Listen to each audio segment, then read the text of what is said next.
All right. We are live. GallantFew Leader Chat for Wednesday. Today, I am privileged to have Andrew Kratz, U.S. Marine Corps veteran, co-owner of Triangle Rock Club, and a friend of mine, and quite a friend of a couple other mutual people from pretty random parts of the triangle. So, or not the triangle. So, Andrew, thanks for joining us today. I want to start with talking about the connections between you and PK, and I think that's from Hargrave. Will you discuss that? Yeah, so I got out of the Marine Corps, and I'm not sure what sequence you want me to talk about this, but I got out of the Marine Corps and started working with the protection detail for the Crown Prince of Morocco for a few years. And after transitioning out of that role for a variety of reasons that I'm sure I'm happy to just talk about with you a little bit later in the broadcast, started working at Hargrave Military Academy, which is the school that I graduated from high school. It's in Chatham, Virginia. Awesome military academy. It builds young men into leaders. Super place to cut your teeth and understand the bond of brotherhood. But I was working there as a TAC officer and a student activities director, and PK was actually a student at Hargrave when I first met him. He was in the high adventure program. So the high adventure program was rock climbing, mountain biking, a bunch of random stuff cobbled together just to let young boys and men have adventure. And awesome guy, and he wanted to graduate Hargrave, obviously. Was a leader there, and I think if he was here, he would say that Hargrave was an extremely positive influence on him, and he wanted going into the Army. And I think Bryce, he served with you as well in the Army, which is just a super random connection, which was cool to find out about. No, absolutely. And if you know PK, I mean, he's not the tallest tree in the forest, but man, he has the heart of a lion. Yeah. And goes. Yeah. He gets his mindset on something. I've seen that guy laser focused. Oh, all fire. Yeah, all fire, man. Yeah. Wrestling, he was, like you say, he's not the tallest tree, but man, I don't know if I'd want to square up with him wrestling, man, because he's all piss and fire. That's right. And how cool is it, because you graduated from Hargrave, to be able to come back and be a part of its, now you are part of its legacy even more, that you have been a part of just continuing that tradition. I know quite a few friends that went to different military academies, and they talk about some pretty good experiences. Some don't talk about some bad ones, but it seemed to do you pretty well. And so you went in the Marines. So talk about your time in the Marines, because you had a pretty badass career. Well, I don't know. Well, first of all, it wasn't a career. I cut a little short. But I guess we got an hour to fill up, so I'll babble a little bit. Ever since I was like 4 or 5 years old, all I wanted to be was a Marine, and hence that's how I got to Hargrave Military Academy. My mom thought it would be a good idea for me not to go to public school in 9th grade, so they had me attend a local Mennonite high school for 9th grade, which is kind of the opposite of the Marine Corps. Yeah. The pacifists, no American flags, great people, very kind, loving people, but, not really the warrior that I wanted to be there. So that didn't work out too well. And I asked my parents to send me, I wanted to go to military school. So Hargrave was the flavor of the day. And we went down there and took a look at that. And that was awesome. Graduated in 89. So that dates me a bit.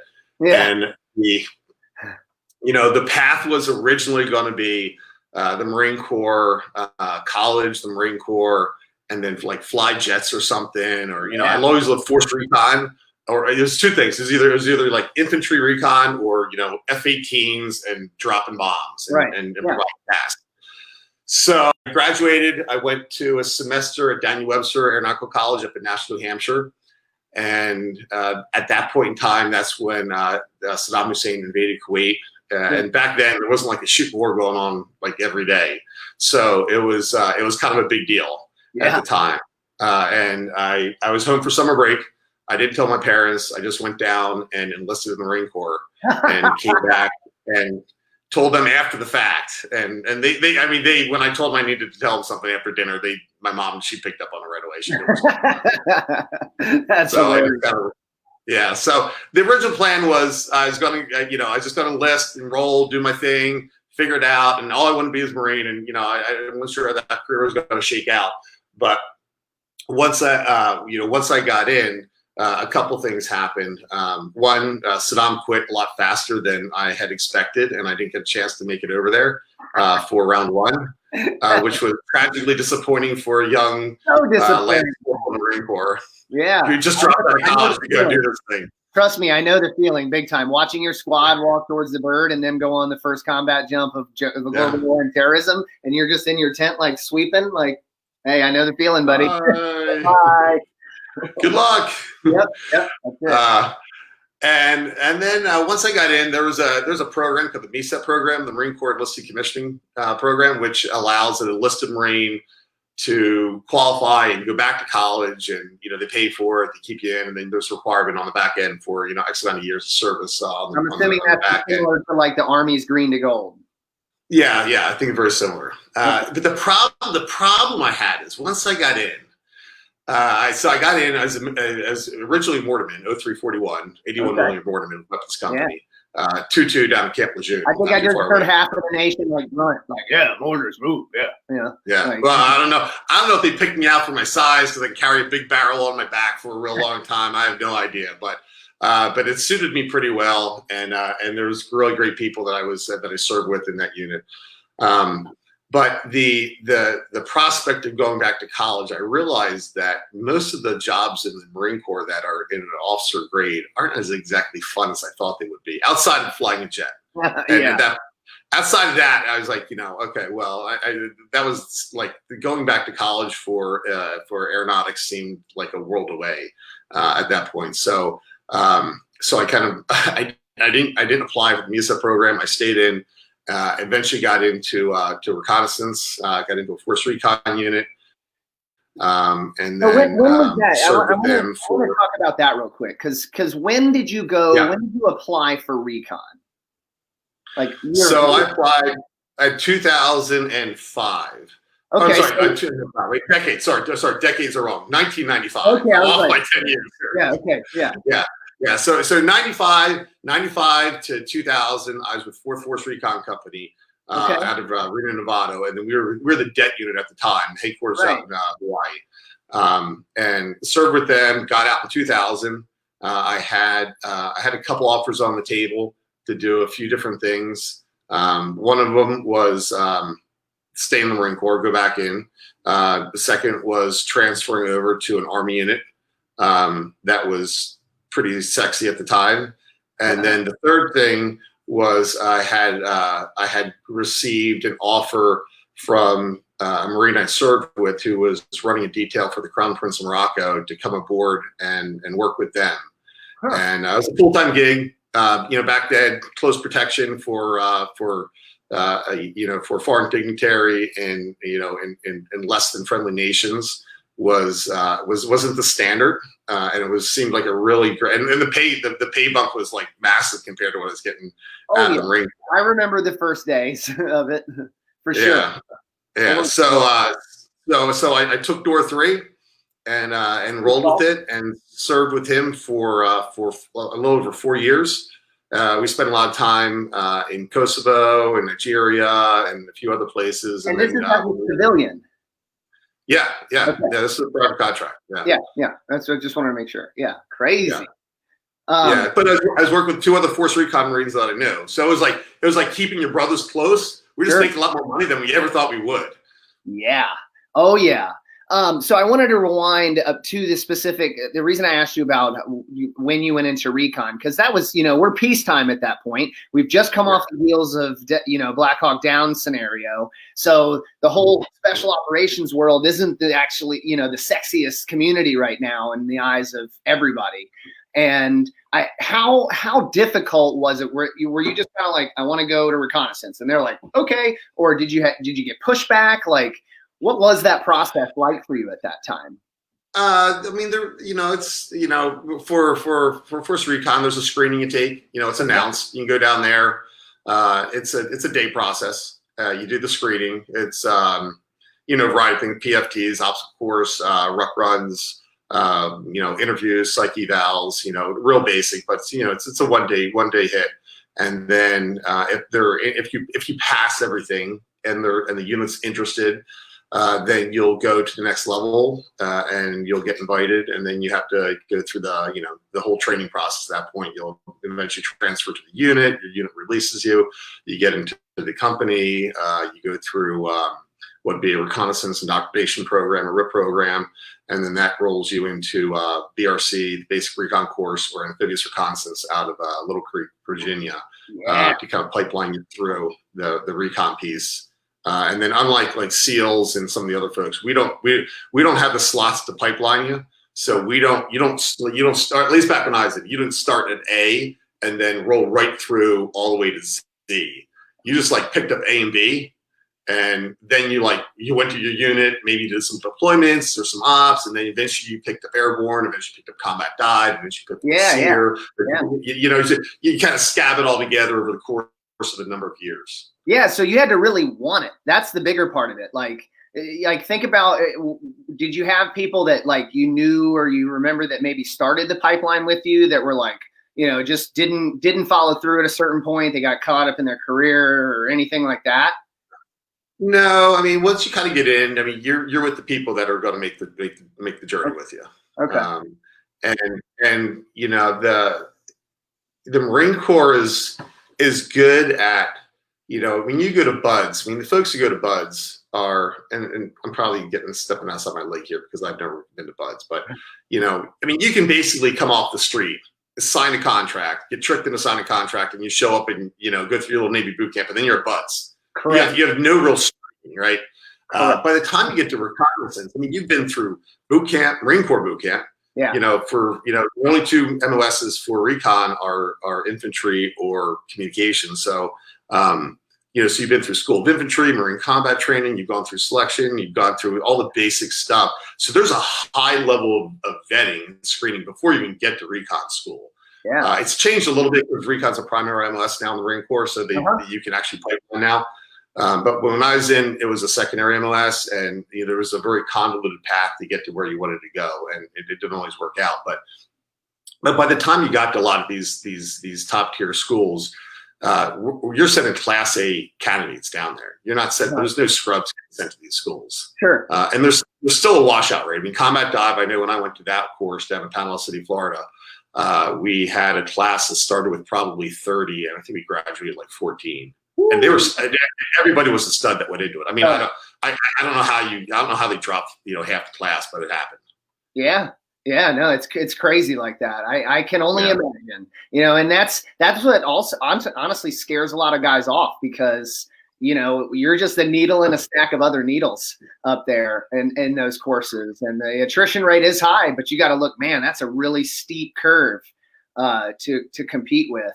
And so do you stay? How is the community? How is the recon community? Do you stay pretty connected to it? Do you feel like still connected to it? Yeah, well, one of the partners at TRC, I'm not sure if you know this, Bryce, but Luis or Jag, he was in my recon team. I was a team leader, and he was one of the guys on my team, and him and I started TRC back in 2007. So obviously, connected to Jag, not just from a brotherhood standpoint, but from a business partnership standpoint, which has been just wonderful. But typical, I'm sure, of any other, special operations unit, you have your reunions, you have your get-togethers, the guys that you really clicked with, that everybody's really tightly knitted, that you stay in constant communication with, and certainly your closest brothers that you serve side by shoulder to shoulder with are the ones that you make sure that you're reaching out to on a regular basis. That's right. Yeah, it's sometimes it's tough, but man, you definitely took it to extreme. Yeah, let's just go into business together. That way, we have to stay connected. Yeah, I know, right? That's it. So in regards to your transition from the Marines, How was that transition? Was it something? Did you decide that you were going to do a full career and then something happened? Like for me, I knew I was doing 5 years and that was it. I got stop lossed a year and then I was out for no reason. I wish I could go back and change that, but I had no reason to get out. So what was your transition like? Yeah, so if you would have asked like a 15-year-old Andrew Kratz, I'm a career guy. I mean, that's the path. Like that's the vision I had. Right. There was no like plan B. It's like I'm a Marine. I mean, and be honest with you, and this isn't to be callous or not callous, to be weird, but I had no expectations of being as old as I am. I just figured. I mean, I laugh about it, but I just didn't have that expectation. I mean, I had always envisioned myself, reading war books and movies as a kid. I mean, I just thought that I thought my calling was to serve my country and go overseas and fight. And, whatever the outcome is, the outcome is. And, so the idea of transitioning or a career versus not a career. I mean, that wasn't really like something I thought about when I went in. Right. I didn't have this like, I'm going to join and I'm going to do, 20 years or 30 years or whatever. And Bryce, I'd be lying if I didn't say, I'd be lying if I said it was like this really master planner where I've like orchestrated my life from day one. Right. And I'm going to do this and that. I mean, dude, I'm shooting from the hip on a daily basis to this day. So, I would love to tell you that I had this like master plan, but I'm just going to roll with things, man, as I go. And you keep a good compass, and you have good core ethics and values, and you surround yourself with the right people, with good people who care, and try to make the right decisions, and things work out. I mean, it's not always what you think. Things change, right? I mean, what you thought you're going to do might not be what you wind up doing. Sure. But that's okay. You just gotta. Yeah. So did you go straight from the Marines to doing TRC? Was that the proposition to do that? Or no, I went to start working for the Prince of Morocco. Sorry. What am I talking about? Yeah. Morocco. Yeah. So I did that, and that was like similar. It was similar but different, right? Because I'm still deploying. I'm still going overseas for long chunks of time, and with a couple other recon guys that I knew while I was in. So it was like we're just kind of doing the same. We're getting paid more, and we don't have a whole lot of back end support, which is a whole other problem solving thing. And after doing that for 4 years, just to kind of roll with the whole story, I met my now wife, Caroline. 4 years. You did the security gig for 4 years. Yeah, 4 years with the Prince. Yeah. Whew. A wonderful guy. He's a great family. Nothing but a great experience with that whole thing, and I learned a lot coming through that thing. Not just about like protection, but about what I want to do in life. Right. And while I was there, we based ourselves out of Princeton, New Jersey. He graduated from Princeton University. And he had an estate there. So when he was stateside, we base out of there. And my wife Caroline, she was on the U.S. rowing team, stroking in the 8 boat, and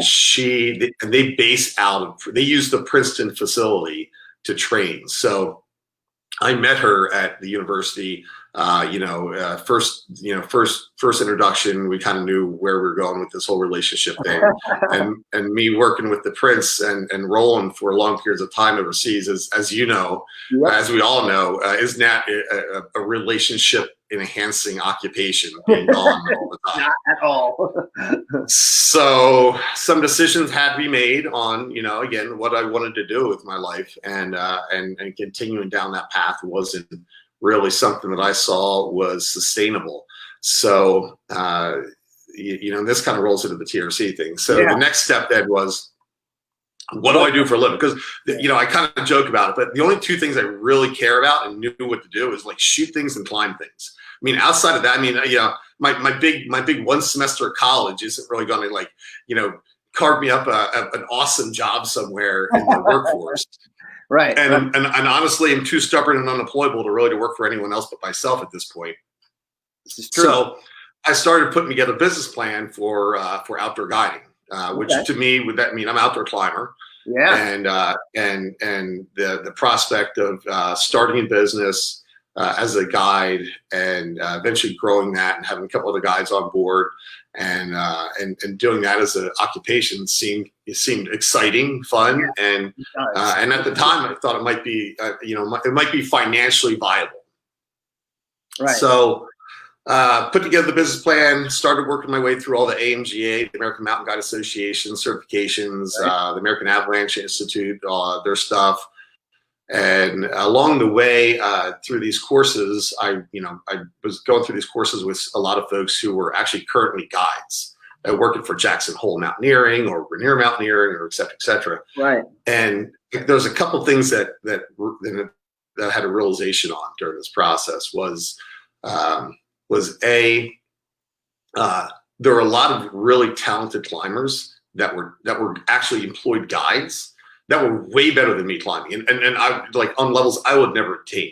Of course. And they're living out of their trucks. Yep. I mean, they're struggling to make it against me. I'm like, man, like these guys. I mean, some of these guys are like, I know, like they're in magazines. I look up to these guys as far as their climbing skills. Crap guiding. Nothing. Yeah. And they're struggling. I'm like, man, what the hell am I gonna do? So that was kind of a wake up call. And then I was climbing out in Red Rocks, Nevada with a buddy, and I took kind of a nasty lead fall on it's a 510 Dreaming Wild Turkeys. Yeah. Back in Black Velvet Canyon, and clipped a ledge. We were like down at 300-400 feet up. Clipped a ledge, broke both my feet. It took us a long time to get off. Lowered out. I hobbled out with his help and a stick, and it took us hours to get out. It was horrible. Holy moly! Walking on a couple of boats of feet. But then I realized, because I'm in the thick of this. I'd already left the Prince at this point. I gave my resignation. I'm Cortez burning the ships. I'm blazing forward, man. There is no line of retreat for me. That's right. So we get out, and the other realization is that this guiding thing, unless you're like running a large scale operation, is really hand to mouth. You get hurt or injured or something, I mean, the paycheck stops. So so that was a bit of a wake up call, and I retooled the business plan from indoor from outdoor guiding to indoor climbing. That seemed more scalable. It was something that I felt that like on the West Coast, there are some facilities, some gyms, some operations out there that were really, they were atypical for what you'd find on the East Coast. They were clean, they were customer service focused. It was exciting. It was a dynamic community. Yeah. And there was a lot of places that I'd seen as I started looking into it on the East Coast, big markets too. Raleigh's a great example. That it was underserved. It was underserved with an old business model that nobody was brushing up on and trying to put the best foot forward. So there's opportunity there. So rewrote the business plan. And during that time, I went down to Hargrave Military Academy for an alumni weekend with Caroline, who's I'm not sure we were engaged. I think we were engaged at this point. Went down for alumni weekend because I had 2 broken feet. And we couldn't do too much else except hang out with some friends and drink beer. So that was a great opportunity to go down to Hargrave for alumni weekend and drink beer with old buddies. So I went down there, and there was a guy by the name of Clay Droude, 2nd Force Recon Marine.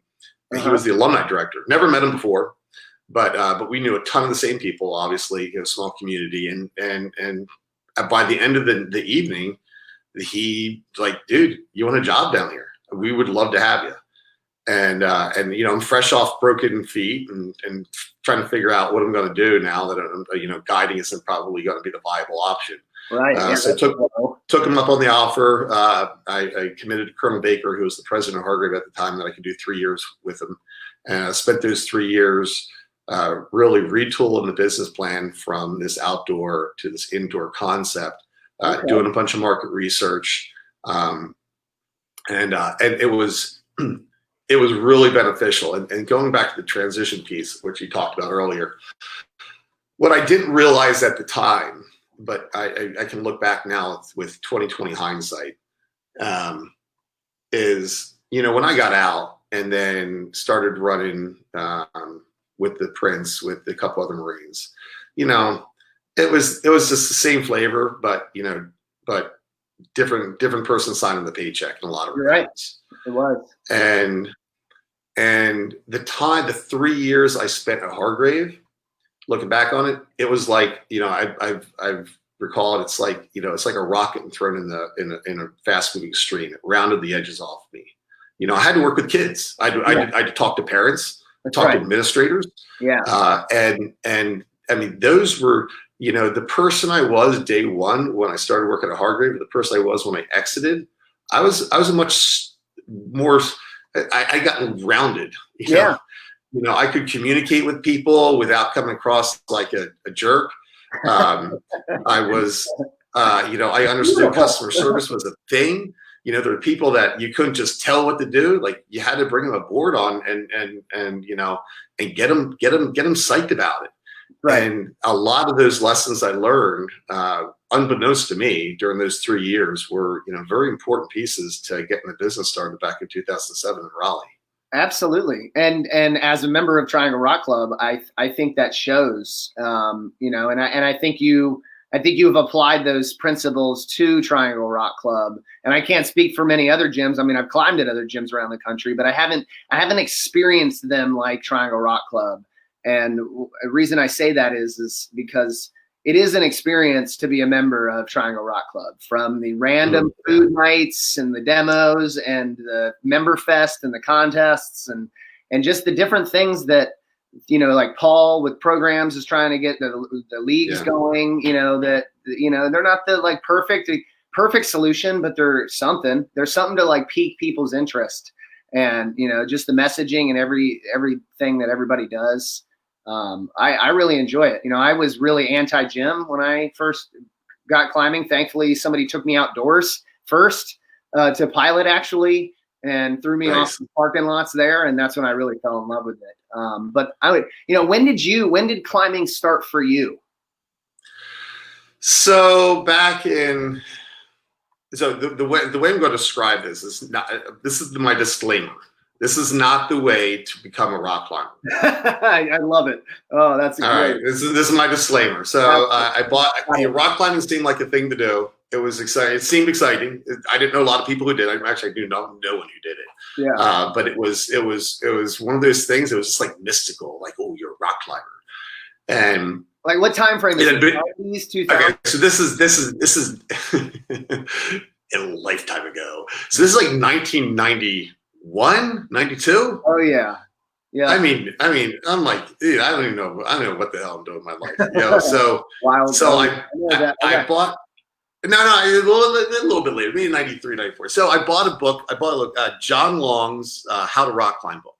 Yep. And I'm sure it's still out there, publication, right? Any basic stuff. And I'm sure it's been updated with more modern stuff. But back in the day, it was like this book. It talked about like how to thread your hexes with dynamic cord and tie off a couple, triple fishermans, and how to place cams and nuts, and and I read the thing like a couple times. I bought a lead rope.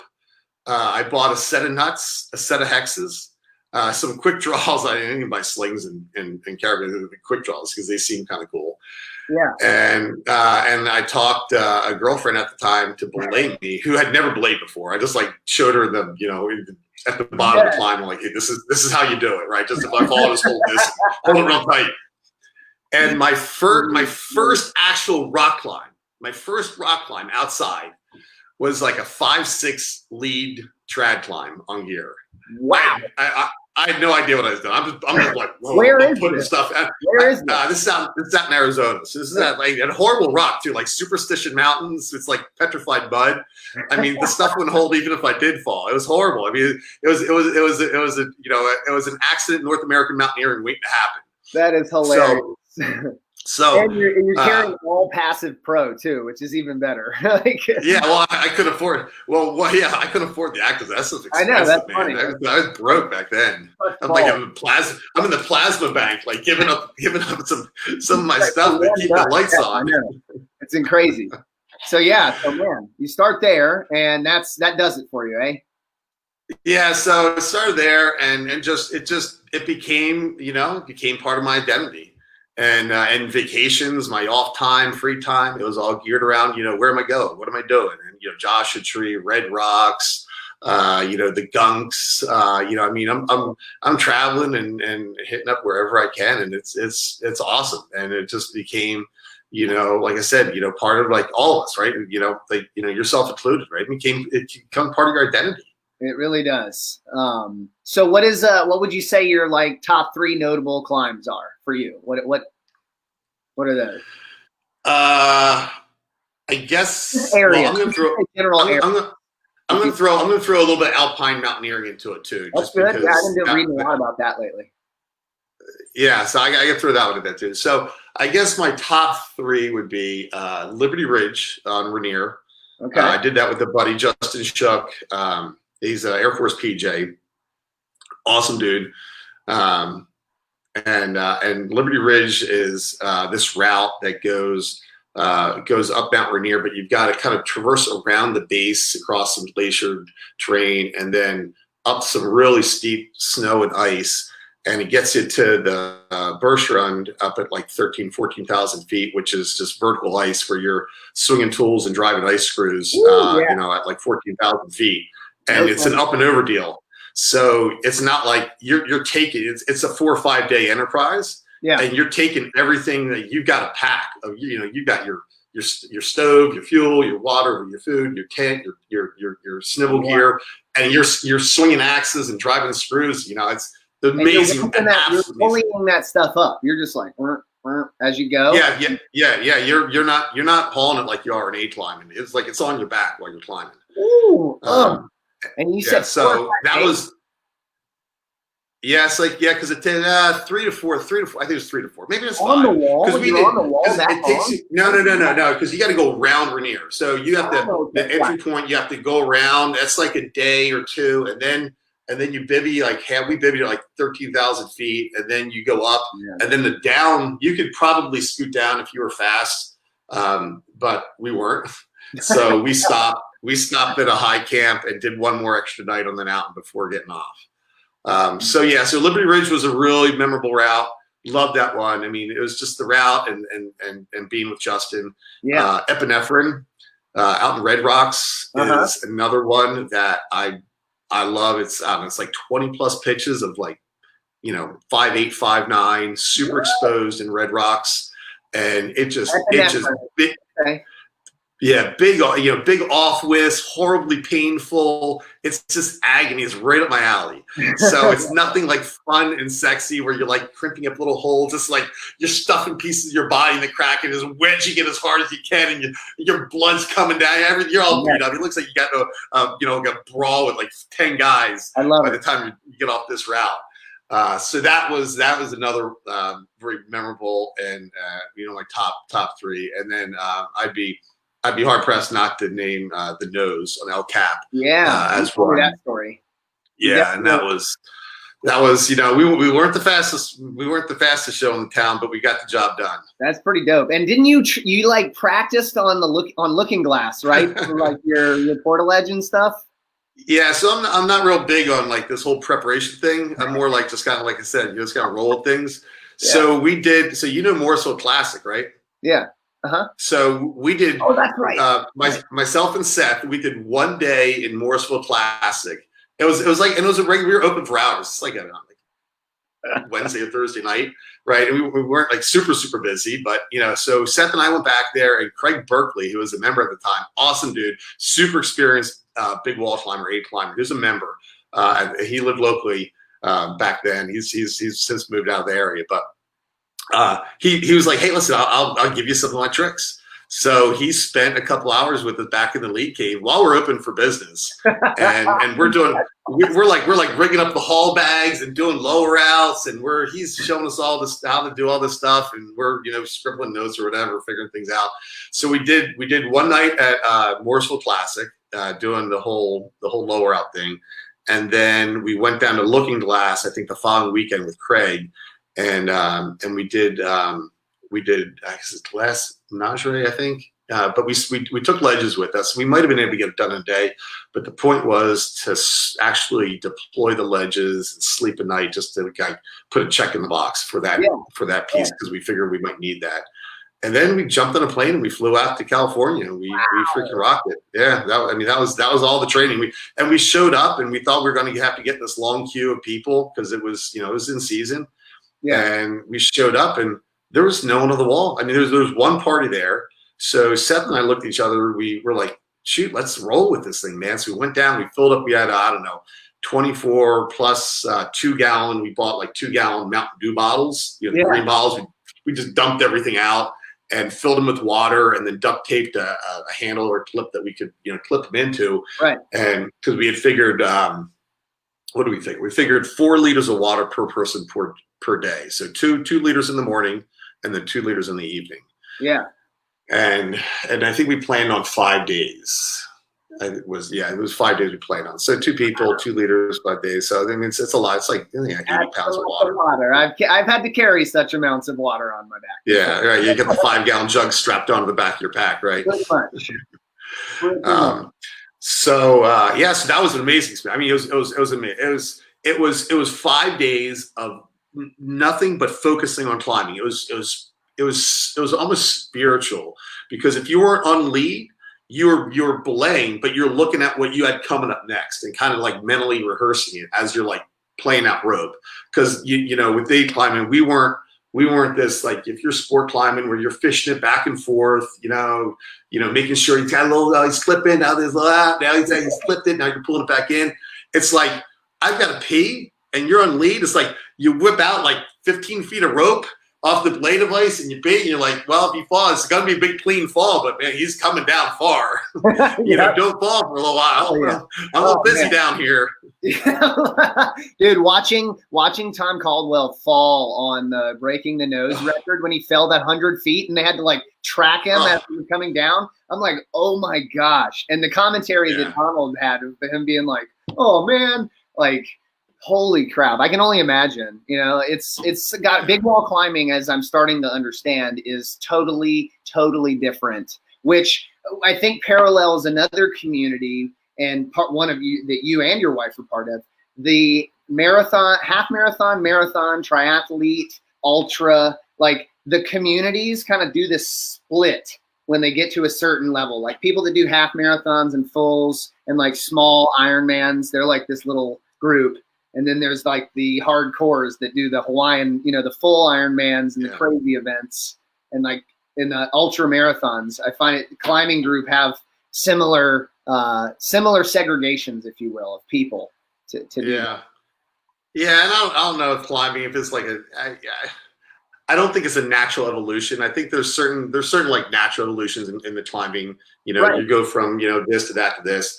But then there's your point, there's like bold leaps. Like people just make these big bounds, like outside of from one discipline to the next for whatever reason. They watched the movie. I'm going to go lead trad, hey, slow it down. Yeah. Whether they they read a book, they saw a movie, or, I probably would suspect that it's probably they know a friend who does it and they invite him out. And next thing you know, bing, bang, boom, old Jed's a millionaire, and he's somewhere like, 500 feet up on some crazy climb with like 50 feet of air underneath him and the last piece of gear. That's right. Yeah. And it's crazy, how it happens like that. It's just the dynamic. And I've met plenty of people at the gym that have zero desire to climb outside. They only want to climb inside. And it's like, that's cool. I mean, if that's what you want to do. I mean, everyone's different, and we don't have any like real data on this, but if I had to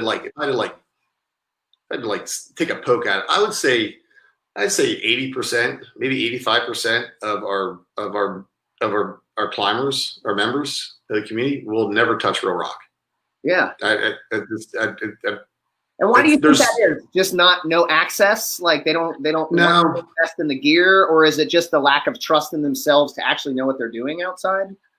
Well, I mean, if you think about it, and why indoor climbing has taken off is we've removed a lot of the barriers for entry. We've made it, much safer, climate control, accessible. If you're an indoor rock climber and you came to rock climbing through indoor climbing, you drive, you park, you walk 30 feet, maybe more. So you walk a little bit more on Tuesday night because you're across the street. You go walk into an air conditioned building where someone pleasantly greets you. You have nice comfortable mats and seats to sit down. All that ropes are pre-hung, and you go hang out and socialize with your friends. You have a wonderful experience doing something physical, engaging, community-based, and it's awesome, and you leave.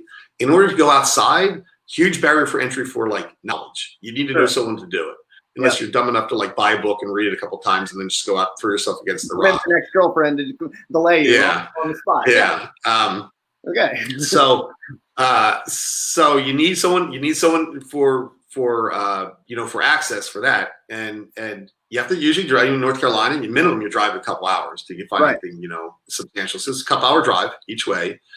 There's bugs. There's heat. There's a hike in. You're not 30 feet away from the door. You're like 45 minutes away or 30 minutes away of hiking uphill, scrambling in some cases to get to the base of the climb. And then there's no place to sit down. There's bugs. There's potential rock fall. There's hazards. The barrier for entry is just so much higher for outdoor climbing that that people just don't make that jump. And even with Pilot Mountain, Pilot Mountain's about as neutered as you can get for outdoor climbing. And you still get the long drive, you got a little hike there, you got to scramble down. Someone has to know how to set an anchor at the top and build an anchor and drop a rope on pre-hung bolts. But the only thing that's missing at Pilot are little placards that say the route name and where they start. Yeah, right.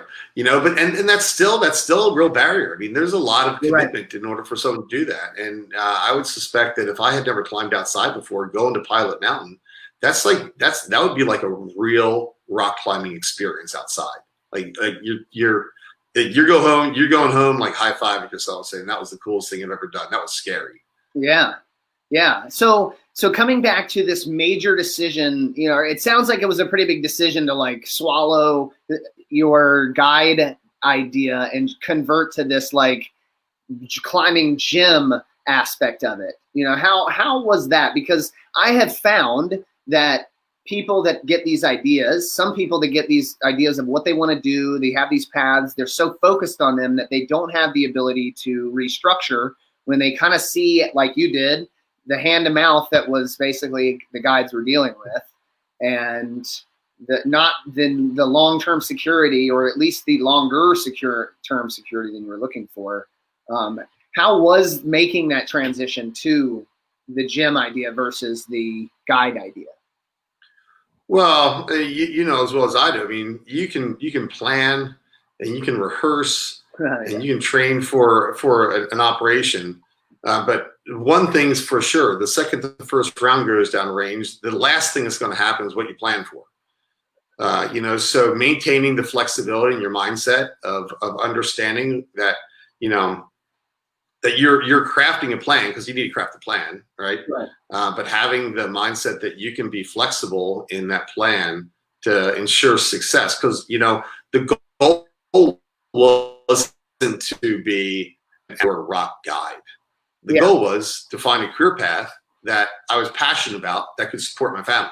That was the mission, right? And when I left the line departure, I thought it was going to be outdoor guiding. But the reality was that was not the plan. That one went out the window, but the mission remained the same, which is finding a job or occupation or business that I'm passionate about, that I would love to do, that can support my family. So now, speaking of flexibility, you are a business owner, and you have been for quite a long time. That is operating 5 Triangle Rock Club locations and in 2 states. So through this whole shutdown thing, you not only have to deal with what's going on in North Carolina, you have to you have to deal with what's going on in Virginia too. How has that been? What was the beginning process? I remember kind of the original talk, obviously the shutdown and stuff like that. How has that been for you, for the staff, from then to now? Well, I guess to preface this whole thing, if you rewind back a couple months, which probably to all of us seems like a freaking lifetime ago, right? We're living this really altered universe. So to rewind back then, we started making decisions about shutting down before we were mandated by the government, and we did do that before they said. I remember that you did shut down before the mandate. Yeah. And, and that's because, we care about our customers. We care about our members. And there's a lot of stuff going on, and we didn't really have a full understanding on the complexities of it, and we felt that it was in the best interests of everyone to make that decision sooner rather than be on the back end of the curve and be reactive to the situation rather than be a leader in it. But I think the point of your question is, how we handled it. I'll say a couple things. First off, TRC is so blessed. I'm so blessed to have business partners and senior staff that are passionate, are energized, are smart, and are caring. Yeah. And they drive the boat. I mean, at this point in time, the success of TRC, the community that's built there has very little to do with me personally at this point. It has to do with the wonderful people that have come aboard TRC over the years and have helped it become who it is. And a lot of them personally, Bryce. And yeah, I really do. It's an amazing group of people. And Joel Graybill, managing partner, who bases out of Morrisville, and he's been just an amazing person to have on board this team. And during the whole shutdown period, a lot of his previous skill sets from former occupations have been gold to help us navigate some of the financial pieces and the government regulations. And he's just stepped up to be a leader in the company that has really helped drive the boat and been a rudder in the water, which has been wonderful. And then we've got the depth on staff to help lead, help drive the boat forward too. So, first off, is kudos to the whole TRC staff. I mean, they've done an amazing job of watching, of figuring out this trying time. Yeah, adapting, exactly right. And then I'd be remiss if I didn't, give a shout out to the TRC community, the members. And we're a business we're a membership based business, and our bills don't necessarily stop just because operations stop, and we shut down operations, and which essentially turns off the revenue 100% for us. And how do you long term keep a company afloat with that? And it's a real fight. So there was a grassroots opt-in that we didn't even think about that. Like, we had members who reached out to us. I'm glad they said, "Hey, can I'll keep paying dues that are going to help." And we started thinking about this, and we said, what a tribute to the wonderful people we have in our community. Like, so we started an opt-in campaign, and we've had an amazing outpour. I mean, thousands of people have opted into this thing, and it's been fundamental to help keep the ship buoyed up until we can get to the back end of this. I'll be froze for a sec. First one.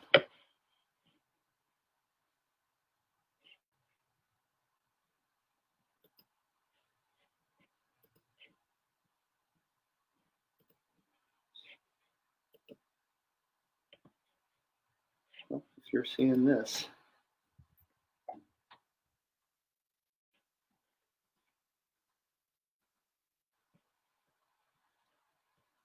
Think I lost him?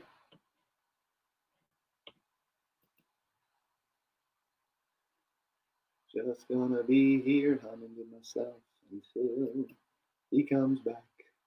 He lives out in Sticks.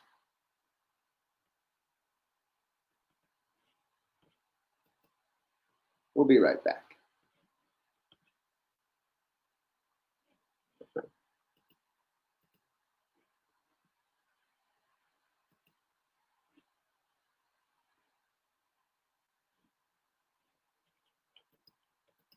All righty then. Let's try that again.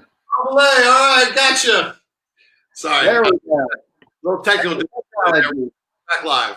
Technology. I was like, okay. So I don't even know where we broke off. Yeah. So anyway, so the community outreach, the support that they've shown us during this lockdown, the senior staff, that have been part of this thing? No, the whole opt-in part, I really liked, because, you know, this is a great point. And I opted in. And the reason I did is because I thought about when this whole shutdown happened, I evaluated my kind of routine through the week, through the month of what do I do? You know, I go to the grocery store, I go to F3, which is in public parks for free, and then I go to climb at the gym. So it's the only thing in my life that I do externally outside of my house that isn't related to what I put in my mouth, which I can technically grow and do my own self, really. But what I can't do is I can't have an indoor climbing gym. I can have a little dinky wall like I do, but I can't have this safe, effective way to continue to grow my training for outdoor stuff. So if keeping my $75 a month membership alive means that it gets to stay there and just kind of close hold.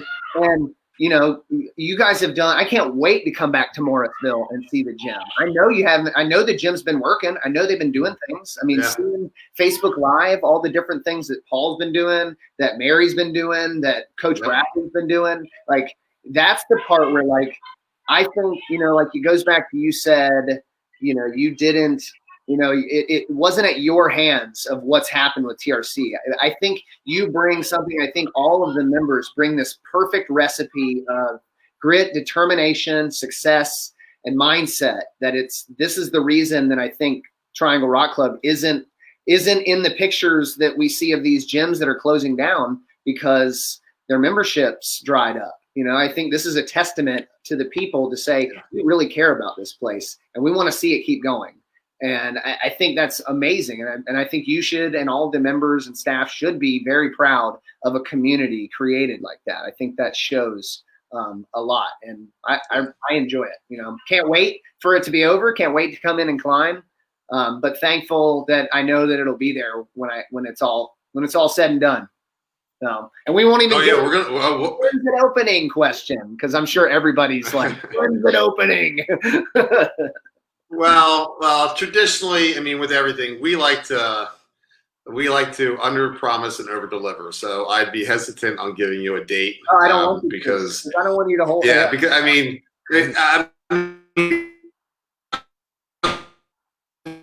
we're planning for, and we're like building out our timeline around that date, but we have no clarity from the government. I mean, we don't know, right? Sure. So, but you know, the way we picture it, the government's not gonna, we're not gonna wake up tomorrow and they're gonna say, hey, indoor rock climbing gyms, you can open up in 3 weeks. They're gonna wake up and say, hey, you can open up on Friday. Right. And if we don't get our stuff square now, we're gonna get caught flat-footed. So we're pressing hard to have the facilities clean and fresh and reorganized and restructured and new routes. And we're figuring out the procedural stuff, you know, with social distancing and what fitness looks like and what all that stuff looks like. And hopefully all those things are going to be, you know, very short-term things. You know, we just all keep praying the fact that things get back to, you know, a little bit more normal than they are right now, quicker rather than later. But we're planning to make sure that we're good. We're falling in the norms of what is expected to provide, you know, safety and security for our members and our guests as they come into our facility. And, you know, if that means that we run a little bit modified operation, then so be it. We're going to figure it out. Yeah, that's definitely going to be a challenge. I don't envy you on that, but I have no doubt that you and the staff are gonna kill it that way. So I want to end. I'll tell you what, an hour, you think like, hey man, what are we going to talk about? But it sneaks up on you pretty quickly. I want to leave with one question to you. So if you had a group of soon to be getting out of the military versions of yourself, if you had one thing to tell them, what would it be? If they had, say, a year's worth of life, a year left on their contract. If you had a room full of guys that had a year left on their contract, what would you tell them? What would be the one piece of advice you would give them? Get prepared. Get prepared. I mean, it's listen, you know, I don't say I struggle with it. I've taken from the Marine Corps to me, you know, we've got the once a Marine, always Marine thing, right? But I try to live by that. Like, I mean, I got what the Marine Corps gave to me was a measuring stick. Yes. Right. Every day I have a ruler that I measure myself off of. It's fitness, it's integrity, it's discipline, it's follow through, it's perseverance, it's grit. I mean, all those things, they gave me those things. Those don't go away when you leave the Marine Corps, or the Army, or the Navy, or the Air Force. Those things are still part of you. I mean, lean on those things. Embrace them, acknowledge them, recognize them, and, internalize them as being part of who you are, and then continue to utilize that be successful in the military in the civilian world. Because the civilian world, there's a lot of people, they don't have grit, they don't have perseverance, they don't have intestinal fortitude. When things get tough, they back off. Right. And having the ability to operate competently and comfortably in difficult situations, those are the type of people I want to have aboard. I mean, this is a great example. We're in a difficult situation right now. We'd be in a hard situation if we had a team of people that were a bunch of fragile flowers that fell apart at the first freaking shot going down range. Right. We got people who are digging in to fight for this company. And those are the tools that, whether you're infantry and mortarman, or whether you're comm, or whether you're, whatever your job was in the military, those skills, dropping 81 millimeter rounds downrange, there's no relevancy to that in the civilian world for the most part. Oh, right. Yeah. You're correct. but perseverance, right, and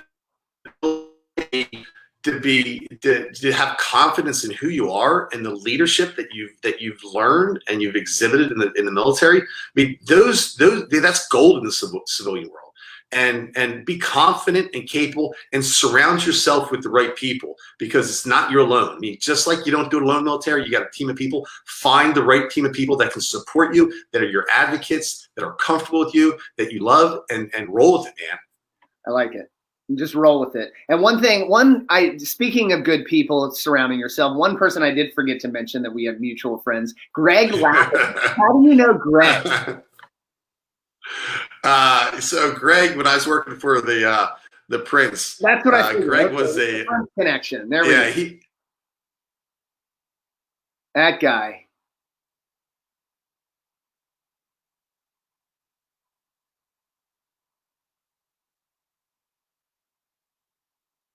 Just in the nick of time.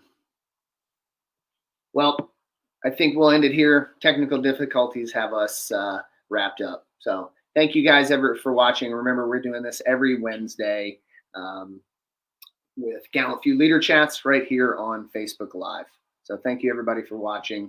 Remember, be brave, be bold, be gallant.